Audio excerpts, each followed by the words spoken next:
Oi, gente, tudo bom? Olha a gente de volta aqui no Tech Club da Martech Co. E é mais um podcast que a gente vai trazer aqui no canal. E hoje o nosso podcast ele está muito especial, porque a gente está abrindo uma nova etapa do podcast. A gente hoje vai falar de gestão de pessoas, recursos humanos. Nós já falamos de IA, já falamos de Customer Experience, já falamos de BPO, já falamos de todos os tipos, data-driven, todos os tipos de tecnologia, né? Sempre falando de processos, tecnologia. Mas quem faz tudo isso, quem são? São as pessoas. E hoje a gente tem uma super convidada que eu vou ter que ler, gente, porque o currículo de Raíssa Lumac, é para poucos. Bom dia, bem-vindo, Raíssa. Bom dia, Eu vou ter que ler aqui, muito tá? bom, Olha muito só, bom. historiadora pela Pontífica Universidade Católica, PUC, eu também sou filha da PUC, né? MBA em Gestão de Empresas pelo Instituto de Empresas de Madrid, pós-graduada pela Kellogg's Management School, Chicago. Tem uma parceria com a Fundação Dom Cabral, né, que foi feito esse curso de recursos humanos. É formada em coaching também pela Vancouver, Canadá.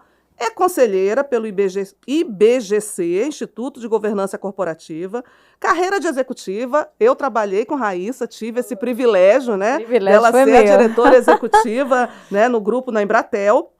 Também foi da Coca-Cola, Xerox, fui Xerox também, hein? Pois é. Fui Escola Xerox, KPMG, atualmente é sócia, né, de gestão, responsável pela prática de gestão na Neox, que é uma plataforma digital também, ela vai falar um pouco sobre isso, faz consultoria, é senior partner da Blue Manager, foi, não é mais? Foi, né? Consultoria, enfim, gente, transformação cultural, desenvolvimento executivo, tudo é com a Raíssa.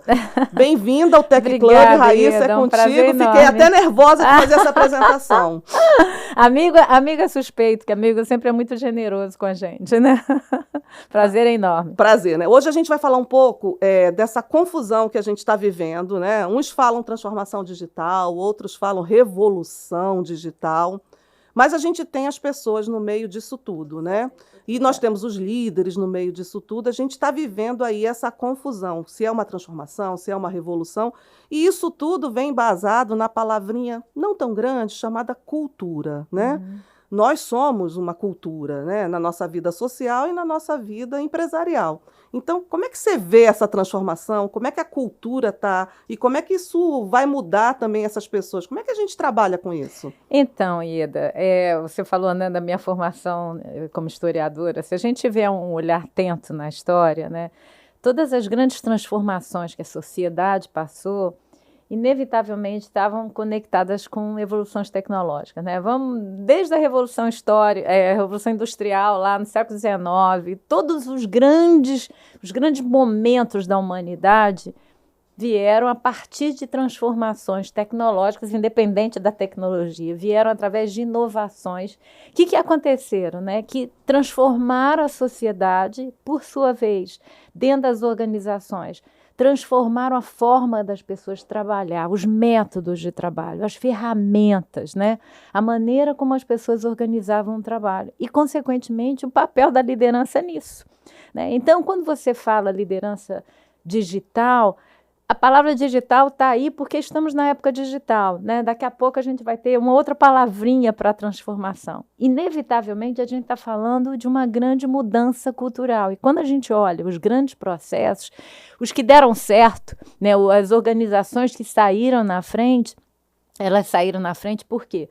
Porque elas viram uma oportunidade de gerar mais valor para os seus clientes, né? Então, elas trouxeram a inovação para trazer mais valor para os seus clientes e aí elas se adaptaram. Elas transformaram os seus processos, a sua maneira de trabalhar, a forma das pessoas se organizarem, a forma da liderança liderar, a forma da liderança organizar o trabalho. E aí elas conseguiram gerar mais valor para os seus clientes e liderar. Aí nós temos aquelas empresas, né, que foram os agentes da mudança, porque anteciparam a necessidade de mudar, e aquelas que foram pacientes da mudança, saíram correndo atrás para ir, né, para conseguir seguir essas líderes. E por trás disso, o que tem? A capacidade das organizações se reinventarem culturalmente. E o que significa, né? E eu queria falar um pouquinho de cultura, né? 2 minutos. O que é cultura, né? Se a gente fosse simplificar. Existem livros e livros e livros, a gente passou a vida inteira estudando cultura. Então, seria simplista da minha parte falar de cultura de uma maneira tão breve, mas ainda assim, né? Cultura é a forma como a gente opera dentro de uma organização, é como a gente organiza o trabalho, é como a gente define onde e como alocar recursos, é como a gente reconhece as pessoas, é quem a gente promove, portanto, são pessoas alinhadas com aquilo que a gente quer, é aquilo que a gente não tolera dentro das organizações. Então, é a maneira como a organização funciona. Assim, se eu pudesse ser mais simples numa definição de Twitter, né? Então, tudo isso está condicionado à visão da tecnologia. Então, quando a gente entra nesse mundo digital, o mundo digital requer um modo de trabalho, requer uma dinâmica de funcionamento, vai requerer novas ferramentas, novas competências. E que se a gente não organiza culturalmente para receber essas novidades, a organização reage, as pessoas reagem, né? E com isso você começa a ter os problemas. Então, muitas vezes, as organizações não conseguem adotar novas tecnologias porque existe a resistência cultural, que é a resistência das pessoas frente ao novo. Né? O novo assusta às vezes, né? Agora me diz, você colocou um ponto interessante da cultura, dessa reação, né? E eu estou me colocando como uma funcionária, eu fui muitos anos funcionária de empresa e eu vivi vários modelos, momentos de mudança, né? De mudança. Mas uma das coisas que a gente percebe é a preparação dos líderes, dos gestores, porque eles orquestram isso na organização. É uma coisa que, vamos pensar numa organização grande, acima de 500 funcionários. Tá. Ele é uma organização que tem todo um impacto, né? Impacto maior. Numa organização menor, aquilo parece que a comunicação flui mais rápido, porque ele é empreendedor, ele é dono, ele faz tudo ao mesmo tempo. Mas nessas organizações maiores, que a gente trabalha também muito na Martec, com essas organizações que têm mais funcionários, os gestores estão preparados para toda essa mudança sempre? Porque quando a gente ouve o piso, a gente tem uma percepção. Quando você ouve, sempre tem uma lacuna ali, um gap. Como é que você enxerga isso? Eu diria que a maior parte não. E por que não? Né? Porque, primeiramente, começa pelo indivíduo. Né? O próprio líder se dispor a reconhecer o que não sabe, a buscar aprender, né, a ter disposição de aprender e aprender com quem quer que seja, com o estagiário, com o analista, com o consultor, com quem quer que seja. Então, primeiro passa pela própria liderança reconhecer a sua necessidade de abraçar uma transformação e entender no que ele precisa mudar dele mesmo, na forma dele gerenciar, na forma dele liderar, da forma dele organizar o trabalho. E a partir daí, como é que ele recebe essa mudança? Eu acho que as grandes organizações, as pessoas acabam, né, olhando muito o que elas podem perder com a mudança. Né? E quando você olha para o novo e vê o que você pode perder, seja de status, seja de poder, seja, né, de headcount, seja de recursos, né? É quase humano, né? Você trava. Então, em vez de abraçar o novo com aquela curiosidade das crianças, muitas vezes, nas organizações maiores, onde existe mais essa questão do status, do poder, etc. e tal, existem mais reações, salvo aqueles indivíduos que, por terem uma visão da necessidade de mudar para continuar a ser relevante no negócio que faz, para continuar a gerar valor para o seu cliente, e dizer assim, olha, se eu não pegar essa onda, eu é que vou ficar irrelevante. Se aquele líder não faz isso, o que ele quer? Ele quer postergar aquele estado de coisas enquanto ele puder para garantir aquele território, aquele status, o número de headcount, o orçamento dele, o tamanho da área, né? Então, é mais difícil ele se abrir para o novo. Agora, é curioso, né? Porque a gente, quando está de férias, o que a gente faz? A gente adora viajar. Eu não conheço ninguém que não diga que não gosta de viajar, que não gosta de conhecer lugar novo, cultura nova, comida nova. Todo mundo adora. Por que a gente é tão curioso e tão aberto ao novo quando a gente viaja? E a gente é tão fechado, às vezes, no nosso dia a dia organizacional. Por que a gente tem esse medo de perder? Né? Por que a gente não tem esse desapego né? São questões para a gente pensar, sobretudo, a liderança. Uma parte tem que pagar boleto, né? Então fica com... Não, assim, vamos... sem dúvida, sem dúvida. Pessoas... É humano. É humano, tem uma necessidade financeira, a sua segurança, tem uma carreira, tem um conjunto de fatores que faz a gente querer aquilo ou a gente não querer aquilo. A gente não manter aquilo. Manter. E você falou isso, dessa questão da gestão, e hoje a gente vive um momento de muitas gerações. A gente vive nesse marco agora, né? Isso. Eu sou geração X, né? Isso. Mas tem ainda baby boomers, né? Isso. Tem os Ys que estão aí, tem os Zs e tem lá os alfas que ainda nem entraram, mas já estão batendo na porta. Estão batendo na porta. E uma das coisas que essa nova geração, eu vejo com todos os executivos que passaram por aqui, eu conversei com muita gente da tecnologia, né? Os 50 a mais têm uma tendência de entregar mais, sem ter ansiedade. Os mais jovens já têm um desapego e eles desistem mais rápido. Então, você tem que fazer essa junção. Hoje, as empresas vivem esse momento de gerações e tem um bem-estar aí que veio com essa nova geração que faz opções. Então, como é que a gente hoje, com todas as gerações juntas, consegue orquestrar isso de uma forma que seja saudável, que seja colaborativa, né? O ideal dos mundos, né, Ida, seria a gente ver tudo isso pelo lado positivo, né? O que eu ganho com a experiência de um boomer e o que eu ganho, né, com a facilidade inata, né, de um estagiário que já nasceu no mundo digital. Né, nativo. Que não um nativo, né, que não necessariamente lê da esquerda para a direita, de cima para baixo, né, que tem aquela mente de hiperlink, né, o cara começa a ver um negócio, aí tem um link, entra no link, entra no link, entra no link, né, então o mundo ideal seria a gente conseguir extrair isso, ou seja, as diferenças de cada geração, de quem nasceu num mundo diferente do outro, para que todo mundo conviver melhor. Mas aí tem um lado humano, né, de que esse é o grande desafio, que para a gente é muito mais confortável lidar com quem é igual a gente. Né? Sabe aquela coisa assim, eu não preciso nem falar com a Ida, eu olho para ela olha para mim, ela já sabe o que eu estou pensando? Isso é muito cômodo no dia a dia das organizações. Para um gestor, é muito cômodo ter uma equipe que é assim, que ele não precisa muito falar, que as pessoas já sabem o que ele quer, sabe? Tipo assim, ele olhou, eu já sei o humor da Raíssa hoje, já sei o que ela quer, porque aquele olhar dela, etc e tal. Só que quando você bota 4 gerações juntos, o meu olhar não é o mesmo, né? E você, como gestor, ter aquele carinha que discorda de tudo, tem um mais sim, porém, sempre, você quer estrangular aquele sujeito, porque a coisa não anda, né? Você prefere todo mundo igual. Então, na verdade, tudo isso passa pelo cultural, passa por o awareness de todo mundo, né? Ou seja, a nossa capacidade de abraçar aquele incômodo que é aquela pessoa que discorda, que sempre tem um ponto de vista diferente.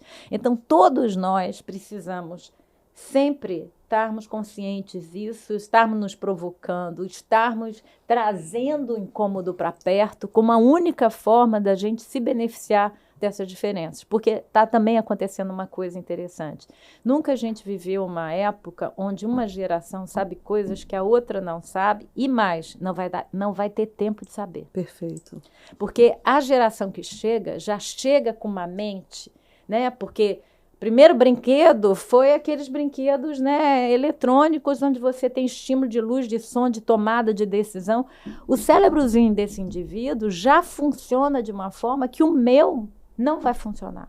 O máximo vai reconhecer que o dele reconhece dessa forma. Então, a gente está vivendo uma geração que sim traz coisas que a gente vai ler, vai saber que existe, mas talvez que a gente nunca consiga na mesma velocidade, do mesmo jeito dele.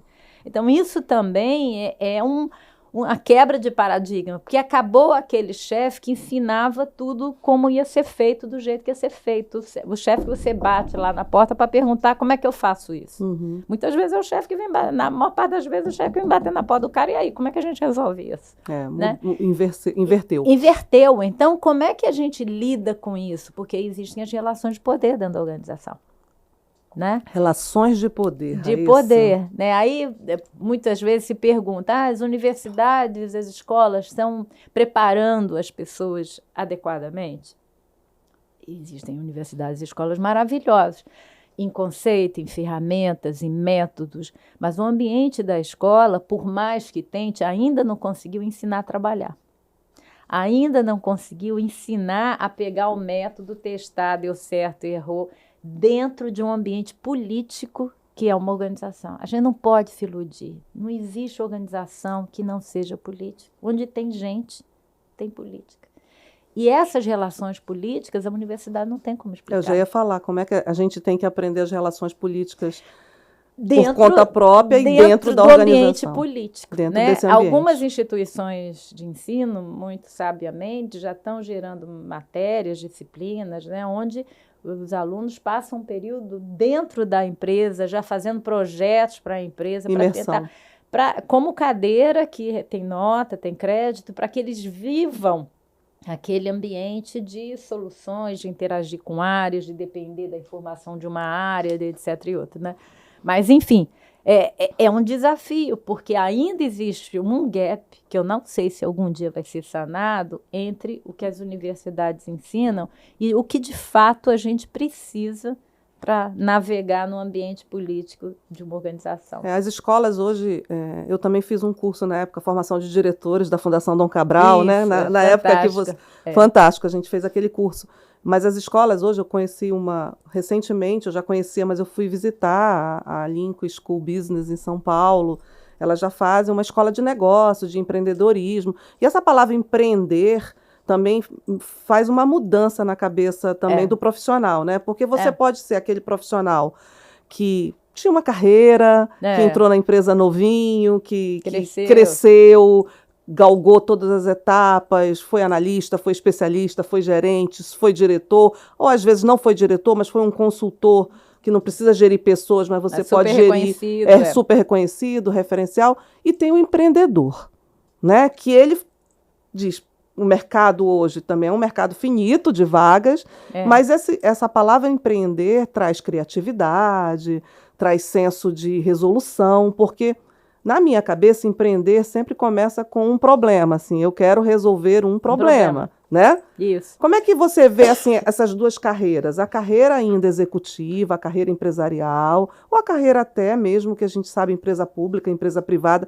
são carreiras. Sim. E a carreira empreendedora, né? Sim. Nesse mercado aí que a gente está, que o empreendedorismo está batendo na porta. E tem uma mistura aí de coisas entre empreender, tem os influenciadores digitais, tem muita coisa acontecendo. Antigamente, né, você tinha a vida, o emprego público, né, a academia como um tipo de emprego, né, e as empresas privadas. Hoje você tem uma pluralidade de coisas, né, pessoas que trabalham só por projeto, pessoas que têm seu próprio negócio, enfim, você tem uma série de coisas. Eu acho que, como tudo na vida, né, tem lados muito positivos, né, do crescimento do empreendedorismo, mas acho que tem algumas coisas que as pessoas, eu acho que às vezes se iludem, né, eu vou ser dono do meu nariz, vou ser empreendedor, não vou ter chefe, vou trabalhar na hora que eu quiser.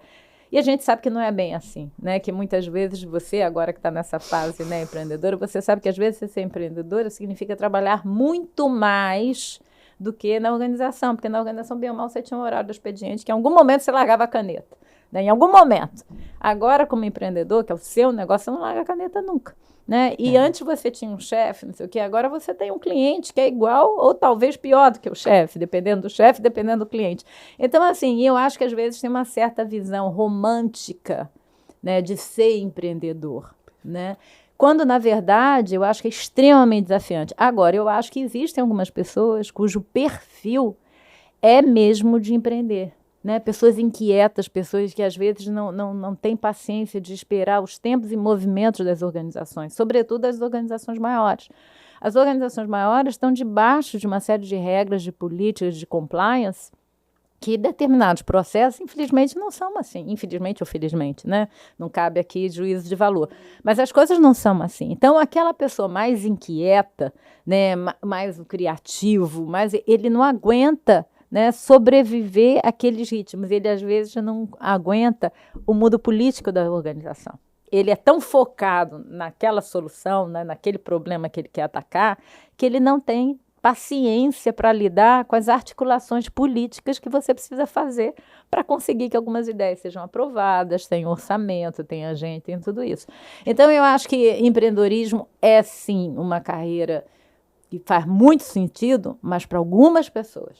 Não é todo mundo que pode ser empreendedor. Todo mundo, não. Eu acho tem perfil. Tem perfil, tem tudo. Eu acho que tem pessoas que têm uma visão romântica, né? Botam um recurso da vida numa iniciativa, às vezes perde o recurso, perde a relação de amizade com alguém que veio fazer o empreendimento e não se realiza. Então, eu acho que aí, novamente, né, tem um aspecto cultural de qual é o ambiente de organização que você está, se aquela cultura tem a ver com você ou não. E tem uma coisa de autoconhecimento, onde é que eu funciono melhor, né, dentro de uma organização ou com o meu próprio negócio. Eu vou entrar num pedacinho aqui, que depois a gente volta, que eu quero falar de diversidade, né? Isso. Que a diversidade hoje é outro fator muito importante, porque eu acho que traz alguns pontos bem interessantes para o ser humano, como trabalhando. E do digital, né? E do digital, porque traz criatividade, a palavra empatia, que está tão na moda, eu digo que empatia e compaixão andam de mão dadas, com porque, certeza, né, tem isso também, a gente esquece um pouco a compaixão, mas o mundo está plural, você falou, e a gente tem cotas, por exemplo, né, tem a lei de cotas para colocar pessoas um percentual de pessoas com algum tipo de não sei, minorias. Né, são as minorias, que é a palavra certa.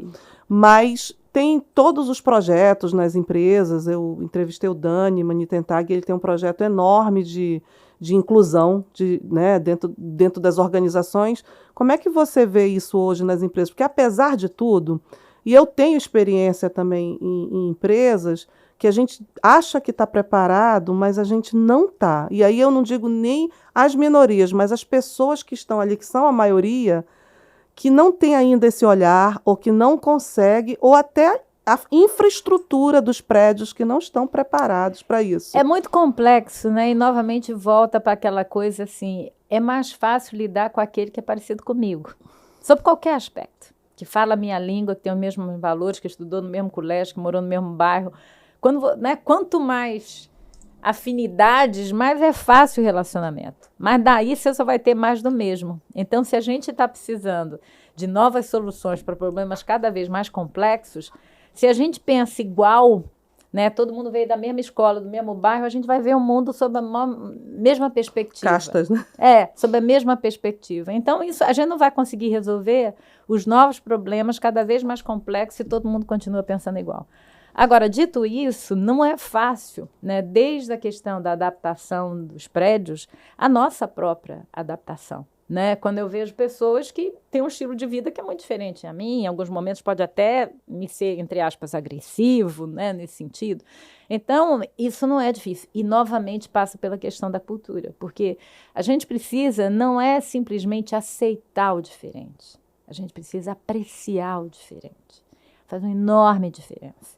Eu aceitar uma pessoa que pensa muito diferente do que eu, que vem de uma história de vida diferente, que tem uma educação diferente, uma religião diferente, significa que eu estou aceitando, né? Convivo, sou educada, trabalho, etc. e tal. Mas isso é muito pouco perto do que a gente precisa. A gente precisa do apreciar, ou seja, eu preciso ir buscar o diferente para trazer ele para perto de mim, para eu ficar perto dele, para reconhecer nele alguma coisa que eu não tenho. O apreciar é isso. Puxa, a Ieda tem uma forma de pensar, ela tem uma lógica completamente diferente do que eu abordo o mesmo problema. Deixa eu ficar perto dela para acompanhar o pensamento, para entender. Isso é mais do que aceitar o fato de que a Ieda é diferente de mim. É um outro step. É um outro step. Então, as culturas das empresas precisam incentivar esse apreciar, porque significa que eu vou buscar aquilo. Tudo que a gente aprecia, a gente quer, né? A gente vai lá e buscar. Isso vem como? Vem da liderança. Estimula, né? Estimula. Então, se eu falo da questão do digital, eu tenho que apreciar aqueles que são mais afeitos a isso, aqueles que, né, trazem as ideias disruptivas, aqueles que, né, botam em xeque tudo que é feito do jeito que é feito hoje. Né? E, do outro lado, na agenda de diversidade, toda a digitalização permitiu um acesso ao mercado de trabalho de pessoas que, por N razões, tinham mais limitações, sejam físicas, no caso dos deficientes, sejam pessoas por condições de vida não conseguem deslocamentos ou porque tem que cuidar de algum familiar, ou mais e mais interessante ainda, se a gente for olhar do ponto de vista menos social e mais de resultado puro e duro, né? Eu hoje, graças ao mundo digital, eu posso contratar um cara em qualquer parte do mundo, né? Então, o meu pool de talentos não está restrito à cidade do Rio de Janeiro. Exponencial. Ele é exponencial, né? Então, e pessoas que trabalham em fusos diferentes, em línguas diferentes, em clientes diferentes. Então, eu não tenho mais restrição. Eu posso ter talentos do mundo inteiro, como eu posso ter cliente do mundo inteiro. Então, acabaram-se as fronteiras. Agora, novamente, a gente só consegue explorar isso maravilhosamente bem, tanto do ponto de vista de talentos, quanto do ponto de vista de clientes, de resultados, de negócios, se a gente tem uma cultura que aprecia isso, que busca isso. Aí algum líder pode dizer assim, mas gerenciar um cara que está no outro lado do mundo, no outro fuso horário, no outro cultura, não quero. Dá trabalho. Dá trabalho. Dá trabalho. O cara pensa diferente, funciona no outro horário, sabe? Se a gente não tiver uma cultura que diga assim, é assim que a gente quer funcionar, é dessa forma que a gente vai gerar valor para o nosso cliente, que vai pagar a nossa conta, porque no final do dia é isso. Tudo que a gente traz para dentro da organização tem que mostrar resultado para o nosso cliente, que vai assegurar a longevidade da nossa organização. E com isso, a gente vai cumprir o nosso papel social de geração de emprego, de geração de desenvolvimento. Não tem geração de emprego e desenvolvimento se eu não tiver um cliente do outro lado a fim de pagar aquilo, serviço, aquele produto. Né? É uma troca, né? É uma troca comercial. Quando você coloca a cultura, eu digo que o principal dentro de uma cultura, porque a cultura se constrói baseado nos princípios, se for uma empresa que tem um dono, se for uma empresa aberta, tudo isso carrega vários princípios, missões, né? Herança, propósito. A palavra propósito está mais na moda do que objetivo, né? Agora o propósito é mais focado, mas os CEOs, vamos pensar assim, os C-levels, que são os que hoje gerem as empresas, os presidentes, vice-presidentes, os donos, eles são responsáveis por isso também. Principal responsável. Eles são os principais. E isso daí tem muito, e aí eu vou falar como aquela pessoa que eu digo assim, a pessoa que está lá embaixo que me pediu, Ieda, faz essa pergunta para a Raíssa. Né? Eu vou fazer. O pessoal que não está lá em cima e diz assim, mas será que o CEO realmente, ele é humano o suficiente, ele sabe o que acontece no piso dele? Será que a gente não consegue enxergar isso? Esse gap de comunicação do CEO, que tem uma cultura na cabeça, que tem um desafio, que tem responsabilidades que quem está ali também não sabe qual é, mas ainda existe muito isso. Então, os CEOs estão tão bem preparados, até para essa mudança mesmo, como você falou, não tem mais barreira. Né? E aí a gente fala, mas as empresas estão batendo cabeça agora se vai trabalhar home office, se fica híbrido ou se fica presencial. Sabendo que com ferramentas digitais você pode trabalhar de qualquer lugar, você falou isso antes já, aqui, você quebrou essa barreira. O senhor está preparado para isso? Olha, você fez várias perguntas numa pergunta só, né?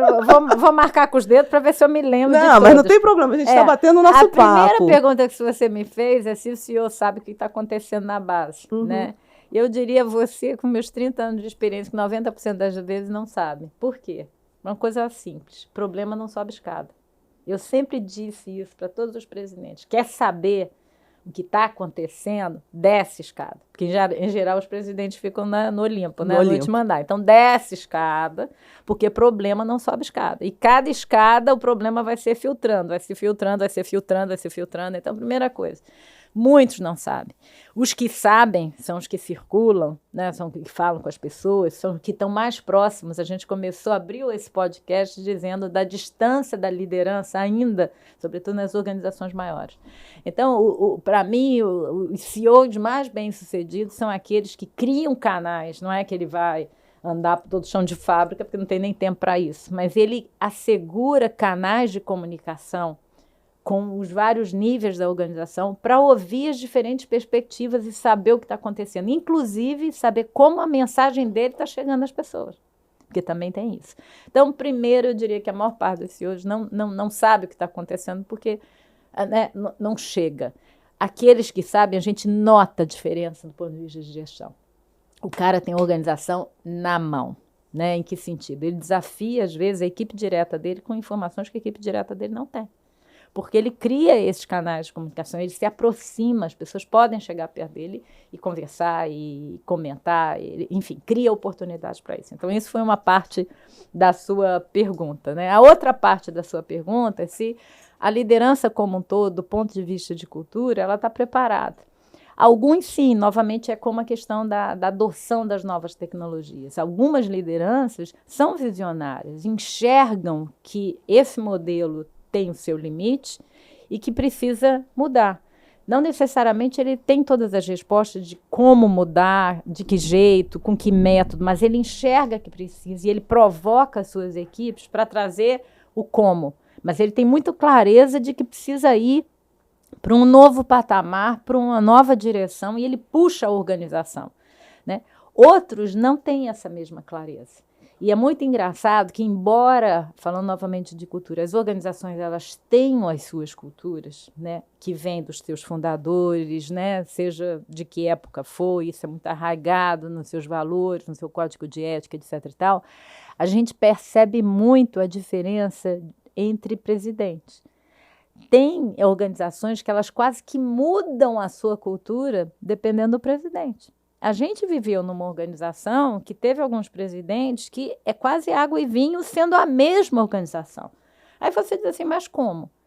Tudo isso mostra a força que a figura do CEO tem de impactar a cultura. Então, se ele é influenciado no dia que ele chega na organização pela cultura que existe, ele também tem o papel e a responsabilidade de transformar aquela cultura. Ele chega e encontra um estado de coisas. Né? Dificilmente, aliás, eu sempre também digo isso, eu não conheço nenhum momento da minha vida, para nenhum cargo, que alguém tenha sido contratado para manter as coisas do jeito que elas estão. Qualquer pessoa é contratada, seja um analista, um estagiário, um presidente, para mudar alguma coisa. Então, quando um presidente chega, por mais que a organização esteja, entre aspas, funcionando bem, se espera que ele traga mudanças. E, invariavelmente, essa mudança permeia a mudança de cultura. É por isso que, novamente, a gente tem, às vezes, numa mesma organização, quase que momentos de empresas diferentes, porque o CEO tinha uma maneira de pensar, uma maneira de liderar, né? Portanto, trazia elementos para a cultura tão diferentes que aquela organização mudou naquela gestão. Né? Então, eles estão preparados, alguns sim, outros não. Né? Outros estão correndo atrás dessa preparação. E aí precisa esse reconhecimento, né, de que existe assim, 20% que está à frente do tempo, da liderança, da tecnologia, do que precisa ir para frente, e o resto está correndo atrás. Então, se a pessoa não contrata gente melhor do que ele, não traz, não abre espaço para ser desafiado, para ser criticado, ele está vivendo numa bolha. Então, a grande chance daquele momento passar e ele perder o momento de avançar com a organização para onde precisa avançar para seguir sendo relevante no mercado. Né? É complexo, né? Bastante. A gente pensa, porque a gente está falando de pessoas e o CEO também é uma pessoa. É uma pessoa, tem seus medos e mais, é um papel muito solitário. Quanto né? mais você fica mais gestor, você sobe, mais sozinho você fica. Ele vai pedir ajuda a quem? Né? A quem ele diz que não sabe como fazer aquilo? Vem confiança, vem um conjunto de coisas que... De elementos, a e própria aí, vaidade. Você colocou um ponto, e aí eu vou cutucar você um pouquinho. As novas organizações, essas startups, por exemplo, deu certo, né? A gente vê... isso vem um pouco do empreendedorismo, mas principalmente no mundo de tecnologia, empresas que trabalham hoje com venda de serviços que está dentro desse ecossistema de tecnologia, trabalham com uma cadeia de valor, com um ecossistema, com várias empresas menores. Por mais que eu seja um tubarão desse tamanho, eu tenho vários peixinhos ali, que são aquelas startups que vão criando... Plugando, né? Exatamente. Então, a gente trabalha muito com plugin, exatamente. Você vai plugando, é um Lego, né? Hoje, um produto ou um serviço que chega aqui para a gente comprar, ele é um Lego de fornecedores. Também não tem mais fronteira. Não tem fronteira, do pequeno ao grande. E esse novo profissional, se você olhar essas novas empresas, são jovens, muito jovens, que quase todos, apesar de, carregam ainda, é o CEO, é o CMO, são os C-levels, eles usam a nomenclatura das empresas tradicionais, mas eles são, em perfil, antagônicos ao perfil dos executivos das grandes empresas. Desde a vestimenta, né? O próprio Steve Jobs, quando entrou com a camiseta preta e acabou com aquilo ali, ficava com aquele jeito mais leve. Vale do Silício fez muito isso, né? De você ir para o piso, Google, todas essas grandes marcas. Mas, ao mesmo tempo, essa nova geração também carrega esse histórico do que é bom de se posicionar no mercado. Então, essa mistura de liderança, né? Com a gente entrando aí com 5G, com a Web 4.0, todo o mercado mudando para a tecnologia 4.0, a gente está falando de velocidade, de agilidade, de urgência, de precisão, de segurança, mas a gente está com essa mistura desses dois executivos trabalhando. Como é que a gente consegue, hoje, saber qual o perfil que a gente vai esperar, por exemplo, daqui a 10 anos? Com a nova geração. O que você vê aí num futuro de gestão mesmo, né? Dessa gestão que a gente tem mais tradicional para essa nova gestão, para uma gestão de amanhã. Assim, o que o profissional pode se preparar para ele crescer? Novamente, você me fez várias perguntas na pergunta só, né? Estou eu juntando meus dedos aqui para me lembrar de responder. Primeiro, quando você fala dessa questão de titulação, às vezes você está num startup, você vê lá o cara de CEO, CMO. Eu acho que aí tem uma coisa até mais pragmática de se intitular como tal, para que quando você esteja com o cliente entenda que aquela pessoa tem poder de decisão sobre aquilo. Né? Então, quando uma startup pode ter 10 pessoas, você vai ter um CEO, você vai ter um CMO, e eu acho que essa titulação é usada para isso, para dizer, olha, nesse quintal aqui, eu sou o cara que decide por isso, eu tenho poder sobre isso, e conseguir, porque muitas vezes você não consegue acionar ou entrar em contato com o seu par numa grande empresa se você não tiver um título desse. Né? Então, também tem isso. Tem uma coisa de estabelecer uma equiparidade, conseguir acessar as pessoas e ser reconhecido como tomador de decisão. Isso por um lado. Por outro lado, eu gosto muito dessa sua analogia com o Lego, porque eu acho que cada vez mais é por aí, né? A gente não tem fronteira, ou seja, cada vez mais tem essa... E felizmente, no nosso caso, no Brasil, a legislação trabalhista deu um passo de evolução no sentido de entender o que é atividade fim, atividade meia, a gente poder terceirizar muita coisa que antigamente não se poderia. Eu acho que é muito boa essa sua analogia e eu acho que a tendência é essa, é cada vez mais a gente trabalhar com um ecossistema, com legos maiores, porque é cada um, sabe, cuidando daquilo, sem perder a visão do todo, mas contribuindo numa parte daquele valor, daquele serviço que está sendo previsto. E aí, novamente, né, vai requerer dos profissionais essa habilidade de trabalhar com pessoas de diferentes sistemas, né? Porque a gente está ali, na verdade, é um quebra-cabeça de 10 mil peças, e que se você não tiver essa pecinha daqui, não importa se a sua peça é imensa, o seu quebra-cabeça não vai estar completo se essa pecinha estiver faltando. Então, isso vai exigir, novamente, uma mudança cultural das organizações de lidar com esses players, independente se o player é desse tamanho ou se o player é grandão. Né? Eu teve uma época que eu trabalhei numa organização, vou falar o milagre sem falar o santo, que era engraçado, porque a gente tinha um direcionamento que a gente deveria contratar empreendedores locais para ajudar no fomento, no desenvolvimento socioeconômico daquela região. Por outro lado, o que se exigia do fornecedor, entre outras coisas, é que ele só recebesse pagamento em 90 dias. Ora, um empreendedor desse tamanhozinho, ele vai gerar o serviço, vai ficar 90 dias sem receber? Não existe isso. Então, as organizações vão... E aí passa pela visão da liderança, pela capacidade de enxergar essas dicotomias, de preparar a organização do ponto de vista de processo, do ponto de vista de cultura, para poder lidar com isso. Mas, novamente, cada vez a gente vai precisar do carinha desse tamanho e do carão desse. Então, vai exigir de todos nós esse reconhecimento de que, para a gente gerar algo muito maior, a gente precisa de todos os players, com igual nível de importância, porque senão a gente não completa. Né? Então, novamente, quando você pergunta, a terceira pergunta, o que vai ser em 10 anos? Eu acho que 10 anos vai ser uma eternidade. O que eu enxergo, né, é que já está e vai ser cada vez mais premente é a nossa capacidade de trabalhar em rede. Né, trabalhar com diferentes legos, me adaptar ao processo de trabalho do outro. eu perceber que o outro precisa de mim e eu preciso do anterior. Que sem esse encaixe, né, das pecinhas, não tem. Então, não tem vitória individual. A vitória é cada vez mais coletiva. E isso muda muito. Tem um empreendedor, o Bezos, não sei quem. Bom, mas é um em quantos trilhões, né? E hoje mesmo a gente não sabe o quão dependente ele se tornou de tantas outras entidades que estão ali em torno, né? Então, vai demandar da gente o reconhecimento que a vitória está muito no coletivo, né? Que o individual é Eu vou complexo. pegar gancho na vitória do coletivo. Eu acho essa vitória do coletivo, eu acho que é um aprendizado, né? Você tem que se disciplinar para saber vibrar no coletivo, que é muito mais saboroso até, né, do que o individual, apesar que o individual te leva ao palco e te mexe com o ego, que existe também muito dentro das empresas, de qualquer organização. Mas a liderança é algo, e eu sei que você também é especialista em liderança, em formar, né, programas de liderança. Liderança se aprende, né? Eu acho que você busca conhecimentos, habilidades, os hard skills, os soft skills.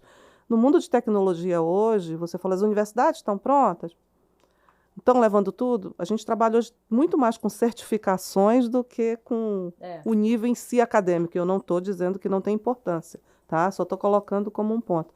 Então, treinar esses programas de liderança que vai para todas as carreiras, mas principalmente para o board, para saber trabalhar, porque o board trata as pessoas. Então, se você não trata a pessoa da forma como ela não está enxergando, você tem um problema organizacional. Esses programas de liderança ainda, com essas novas gerações, são muito praticados, Raíssa? Vocês ainda trabalham muito a formação de líderes, e não só líderes digitais, líderes de pessoas, que eu gosto mais dos líderes de pessoas do que dos líderes digitais. Entendeu? E eu acho que sempre tem contribuições de conceitos, de métodos, de ferramentas, de exemplos, né, de casos reais para ilustrar o conceito, casos reais para tangibilizar o método, casos reais para você praticar a ferramenta. Então, sim.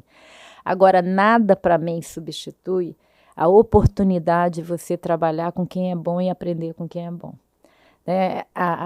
Eu fui muito privilegiada na minha vida porque eu tive algumas lideranças em momentos diferentes, de áreas diferentes, com as quais eu aprendi muito.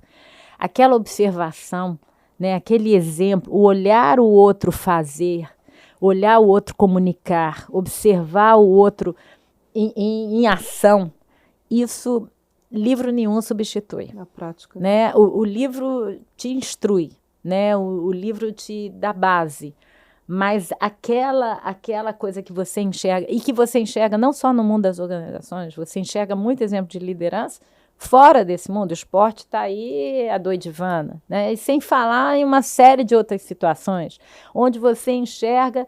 Agora esqueci o nome daquele cara dos Falcões, né?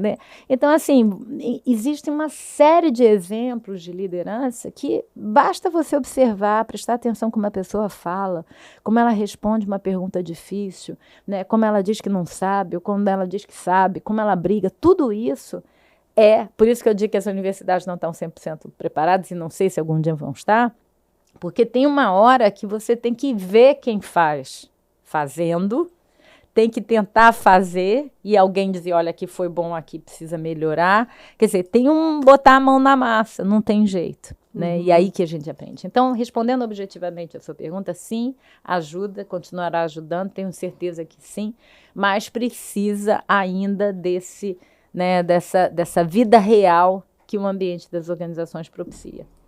Os RHs, eu não sei nem se a gente ainda chama RHs dentro das organizações. Tem de tudo, né? Tem pessoas, gente. Tem gestão, porque agora tem cargos que falam, eu sou especialista em gente. Né?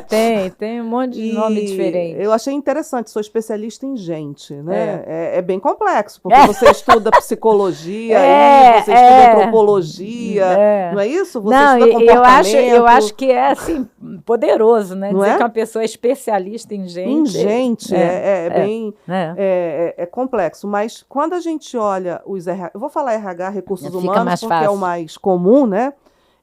eles também estão passando por um processo de transformação, né, Raíssa?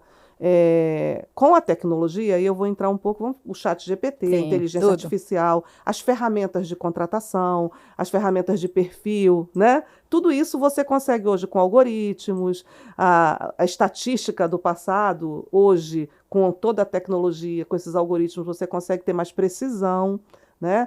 Para tentar contratar um perfil adequado, né? Que seja para aquela vaga, para aquela função, trazer esse recurso. E esses RHs ainda também fazem, eu vou misturar as duas perguntas junto, a avaliação das pessoas com feedback, categoriza as pessoas em quadrantes, e aí você, dentro daquelas categorias, você vai trabalhando o perfil. O quão isso é positivo no resultado, que o RH consiga fazer mudanças e melhorias nas pessoas e não só na organização. O quão isso faz a pessoa crescer. Porque eu acredito desacreditando em algumas coisas por causa de feudos, por causa de políticas, mas o quão essas ferramentas e quanto o RH hoje vai utilizar, por exemplo, de uma inteligência artificial. Como é que você vê isso, os RHs hoje cada vez mais digitais? Eu acho, Ieda, assim, que muitos dos RHs estão muito assustados, porque a tecnologia, né, todas essas ferramentas que você citou, ela literalmente pode tirar muito do trabalho atual de muitos RHs. Aquela coisa cartorial, aquela coisa de aprovação, aquela coisa de fazer pelo outro. Né? A tecnologia, o RH, muitos RHs encontravam e garantindo seu espaço, fazendo o trabalho do gestor, fazendo o trabalho de não sei quem, fazendo o operacional. Esse operacional, que é a burocracia legal que a gente tem que cumprir, que é a burocracia da empresa, né? São os sistemas de controle da empresa. Então, toda essa burocracia, seja da empresa, seja legal, ela cada vez mais está mais endereçada por essas ferramentas digitais. Então, a mãozinha do RH precisa trabalhar menos nisso. Então, já tirou um espaço de atuação dele. Um outro espaço dele, né, que muitas dessas ferramentas tiram, é o que você citou, muita coisa de recrutamento, até de coaching, até de orientação, de qual é o programa de treinamento que você deve fazer para chegar lá na posição que você almeja. Então, tem muitas atividades que antigamente, né, só poderiam ser feitas pelo RH, que hoje essas ferramentas endereçam. Inclusive, enfim, entrevista, testes e uma série de coisas. Então, o RH está procurando o seu espaço. Onde é que eu justifico a minha especialidade de gente? Né? Onde é que eu tenho espaço de atuação? Outras áreas eu tenho certeza que estão passando por esse dilema. Nossos colegas de marketing devem estar arrancando os cabelos de qual é também o novo espaço que eles têm frente a tudo isso.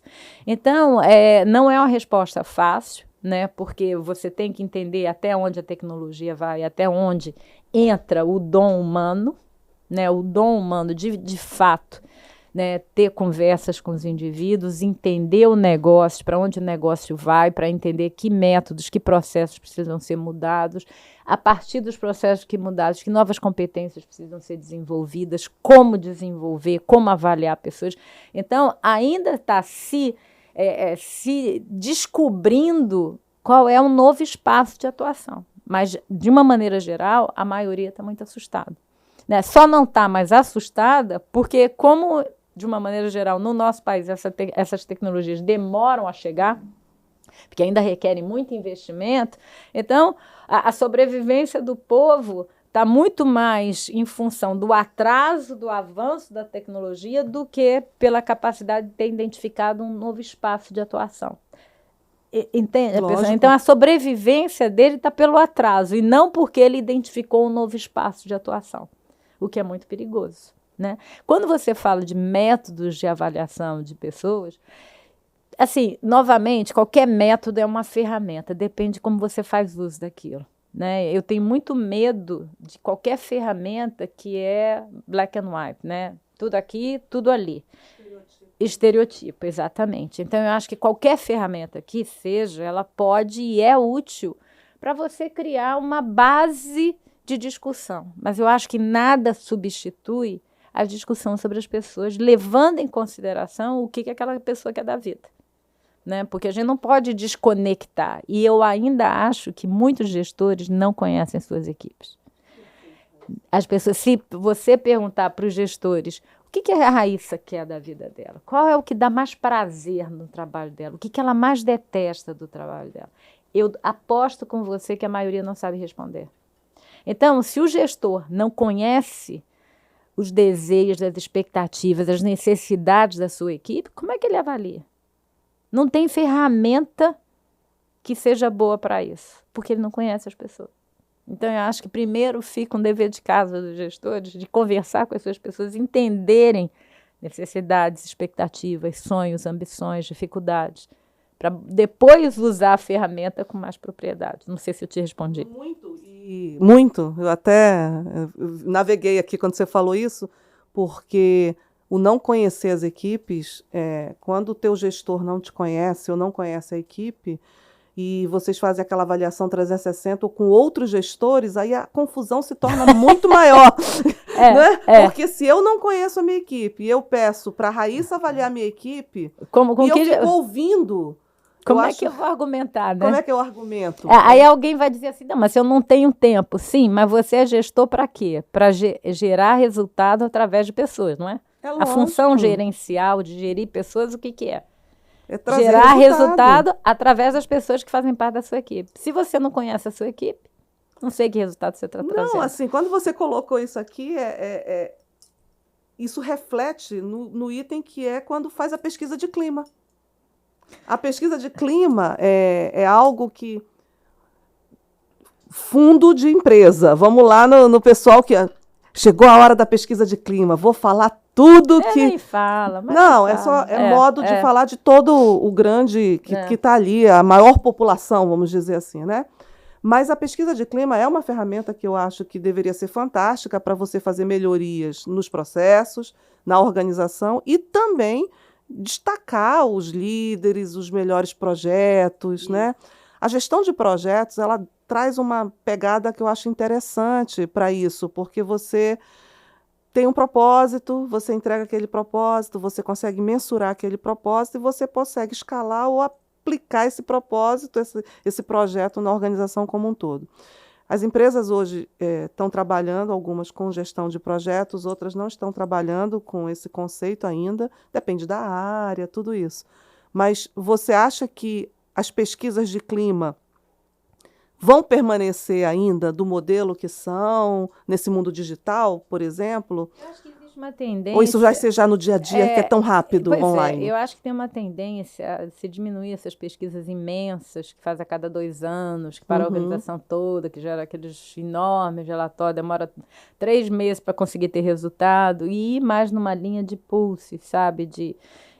Você pega a temperatura ali mais curto, mais rápido, menos perguntas e você faz uma coisa mais. Eu acho que a pandemia ela trouxe uma coisa muito interessante, que ela, inclusive, eu acho que acelerou também muito o processo de avaliação de desempenho, no sentido de que a gente tinha aquele processo, né, uma vez por ano, para a organização toda, aquele sofrimento, 200 mil papéis, etc. e tal. Como estava todo mundo separado, o que o gestor tinha que fazer? Uma vez por semana, dar uma rodada, né? E aí, você está viva, não sei o quê, conseguiu entregar aquilo que você fez, não fez? Então, bem ou mal, a discussão sobre como é que tem sido as suas entregas num espaço de tempo mais curto, ela teve que acontecer na pandemia, né? Todo mundo teve que fazer isso na pandemia.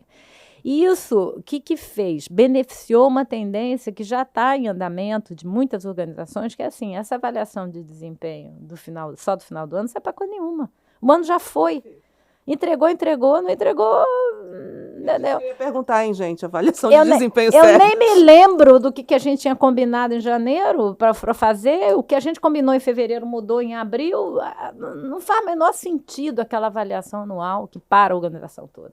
Qual a avaliação? Aliás, não é avaliação, deve ser acompanhamento, tem uma sutileza. Avaliação significa entregou ou não entregou. Se eu quero gerar resultado, eu tenho que acompanhar. Vamos lá, Ieda, essa semana, aquilo que você tem que fazer isso e isso. No final da semana, entregou, não entregou? O que você teve de dificuldade? Você precisa que eu te ajude em alguma coisa? Eu preciso te acompanhar, eu como gestor, para assegurar que você entrega. Não adianta passar o tempo, e aí, entregou? Não. Bom, e aí? Já foi, né? Então, a mesma coisa se aplica para a pesquisa de clima. Você esperar 2 anos para saber como é que foi o clima durante 2 anos, um já foi, o melhor talento já foi, o outro não veio, entendeu? Inês é morta, né? Então, eu acho que cada vez mais isso é influência do mundo digital, do mundo da velocidade do WhatsApp, né? De que eu mando uma coisa para você, eu fico esperando o retorno. Então, um gestor preocupado, independente do processo formal da organização, ele não vai esperar os 2 anos da pesquisa de clima. Ele, de vez em quando, vai criar a rotina dele, de vez em quando sentar com a galera dele e dizer, gente, o que está funcionando? No que eu estou ajudando? No que eu estou atrapalhando? O que vocês precisam de mim? Porque no final do dia, são essas 3 coisas que o gestor tem que saber. O que eu faço para vocês funcionarem melhor? O que eu faço que está atrapalhando vocês? Facilitador. É um grande facilitador. Porque, novamente, ele não tem as respostas. Olha aquilo que a gente falou. A nova geração sabe coisas que o chefe não sabe. Uhum. Então, ele não tem mais aquele papel de... Agora você faz isso, viu, Ieda? Agora você faz aquilo. Ieda? Não, larga a turma, deixa a turma ir trabalhar e me avisa onde é que eu posso ajudar para tirar os obstáculos da frente. O cara esperto, ele não vai esperar os 2 anos de clima. Ele, periodicamente, fazer um café da manhã com o povo, não precisa, pode ser um chopp no final do ano, não precisa ter essa formalidade. Vai dizer, gente, o que está funcionando? Olha só, esse negócio não está dando certo, a gente está perdendo os prazos disso. Olha, o cliente da gente está reclamando, isso não está bom. Olha, outra área está reclamando que a gente não está atrapalhando. Então, é muito mais sobre acompanhamento, comunicação, ali, né? Rotina. É muito mais sobre isso do que burocracia, formalidade, entendeu? Não dá mais tempo, não dá, já foi. E isso... democratizar a tecnologia, o primeiro ponto que ela entra no processo é desburocratizar. Pois é o primeiro derzinho que tem no processo para você ser digital, né? Ser mais rápido, depois, né? Você tem que fazer a disruptura, né? Aí você desenvolve, você inova e você democratiza. E disruptura, novamente, passa essencialmente por cultura. Né? A cultura do desapego dessas coisas formais, né? Desses rituais formais, e a criação de outras rotinas, de um outro pragmatismo, né? De uma outra velocidade. Gente, você trouxe tanto conceito aqui que eu acho que o pessoal vai... Eu mesmo estou aqui repensando, porque dá para eu ficar mais 1 hora. Tem 1 hora que a gente está aqui já. Nem parece, foi rápido. 1 hora. Eu queria que você deixasse para o público do canal, muito bom ter você abrindo a Martech com a questão de pessoas, né? Eu acho que a gente escolheu certo obrigada, ter você aqui com a gente. E deixa teu recado para o nosso canal. O nosso canal tem esse papel de fazer essa democratização desse conhecimento para que as pessoas parem um pouco, reflitam, contextualizem. Nós não somos robôs, né? Robô a gente faz para ajudar a gente, né? Tanto que eu falo, ser digital não é opcional. É uma pergunta, e eu falo essa frase sempre, não é opcional na minha visão, porque nós somos pessoas e tem que ter um meio que nos ajude. Eu queria que você deixasse seu recado, falasse da tua atuação hoje na Neox, né? Dá um resumo. Onde é que a gente acha a Raíssa? O que a Raíssa pode ainda e está oferecendo para o mercado? Fala um pouco para a gente. Então, mensagens, gente, se eu pudesse dar, eu acho que eu daria 2 mensagens, assim, né? Primeiro, eu, às vezes, ainda me surpreendo, eu faço muita mentoria de carreira, né, de pessoas, de indivíduos que estão pensando na vida. Eu, às vezes, ainda me surpreendo como as pessoas leem pouco, estudam pouco, se atualizam pouco. A pessoa não lê um jornal Valor para saber o que está acontecendo, quem está ganhando dinheiro, quem está perdendo, quem não sei o quê, e não lê outras coisas que, às vezes, aportam também referências para a vida que a gente está vivendo, né? Então, eu fico surpresa ainda. E eu acho que se a gente para de estudar, né, para de ler, para de estar antenada, o grande risco da gente ficar anacrônico, né? Da gente, no mínimo, ficar uma pessoa desinteressante, porque você não tem repertório. E eu acho que muitas vezes, né, eu trabalho muito com a equipe de vendas, porque meus sócios são todos comerciais, e uma das coisas que a gente vê, às vezes, nos vendedores, é que não tem repertório para conversar com o cliente. Não tem repertório, vai falar o quê com o cliente? Não sabe nem o que está acontecendo no negócio desse. Então, primeiro isso, né? A pessoa que não tem repertório, que não lê, que não tem o hábito da leitura, do estudo, do querer aprender com o outro, eu acho que está aí com uma bandeira vermelha de perigo, né? E uma outra coisa, assim, eu fico às vezes surpresa, como nas organizações falam, ai, a felicidade dentro das organizações, ai, não sei o quê, não sei o quê. Eu acho que a gente bota na organização uma responsabilidade que eu acho que é muito nossa, né? Eu acho que a felicidade é igual ao cartão de crédito, é pessoal intransferível. E eu acho que, assim, qualquer pessoa, com o trabalho mais simples que ela tiver, ela tem como buscar alguma coisa que dê sentido para a vida, né? Eu tenho um pai que vai fazer 99 anos que ainda estuda, lê e parou de trabalhar na pandemia. Então, assim, o trabalho pode dar sentido. Aí alguém pode dizer, Raíssa, mas eu só sei fazer isso não tem graça nenhuma e eu preciso pagar meu boleto. Sim, mas você tem como escolher pessoas com as quais você faça uma coisa chata, pessoas com as quais você gosta. A gente sempre tem um poder de escolha, seja do que faz ou com quem faz, de maneira que aquilo nos traga algum prazer. E esse prazer é que vai dar essa realização. Então, não bota na empresa ou no chefe a responsabilidade de cuidar da tua felicidade, não, cara. Nem o marido pode ser responsável pela felicidade da gente, o que dirá a empresa, o chefe. Então, descobre o que te dá prazer, seja a convivência com determinados colegas, seja fazer o que fazer, ou seja estudar alguma coisa que de repente nem tem a ver com aquilo, mas que vai te dar uma realização. Então, esses são os legados, né? E hoje, como você falou no início, né, eu cuido de um braço da NEOX de educação, de gestão e liderança. Né? Então, essa é a minha praia, porque eu acho que no final, né, dentro das organizações, assim, o gestor, o líder, nossa, ele tem um impacto na vida das pessoas enorme. Né? E eu fui beneficiada, mais uma vez, por ter cruzado com alguns chefes muito especiais. Então, talvez isso tenha me marcado muito positivamente. Né? Então, eu quero conscientizar, pelo menos, para as pessoas que cruzam meu caminho, do impacto que elas podem ter na vida das pessoas que trabalham com elas. Então, é isso, gente. É Raíssa, né? Raíssa, muito bom a nossa conversa. Convite, muito aprendizado aqui. Desejo assim, um super sucesso. Eu acho que vocês estão, sabe, na onda certa, no momento certo e fazendo da maneira certa. Então, meus votos de muito sucesso. Acho que esse teu finalzinho é um pouco da gente aqui, né? A gente foi buscar onde a felicidade e a gente acredita também. Porque atitudes é que faz a gente seguir em frente. Sem dúvida, sem dúvida. Obrigado, Raíssa. Obrigada a você. E, gente, esse é mais um podcast. Hoje a gente falou de cultura, um assunto bem amplo, né? Daria para fazer mais 2, 3 podcasts com a Raíssa, é muito conteúdo. Mas sigam a gente, o Tech Club é o canal da Martech Co. A gente está em todas as mídias e o nosso canal está no YouTube, é @MartechCo. Clica, compartilha, marca o sininho que a gente te avisa quinzenalmente os podcasts que entram. E esse podcast é patrocínio do Grupo Eagle, né, que está patrocinando todos os podcasts dessa temporada e é um grupo que trabalha com outsourcing de tecnologia. É mais um podcast e sigam a gente. Tchau, gente. Obrigado, Raíssa. Obrigada, Ieda. Bom dia.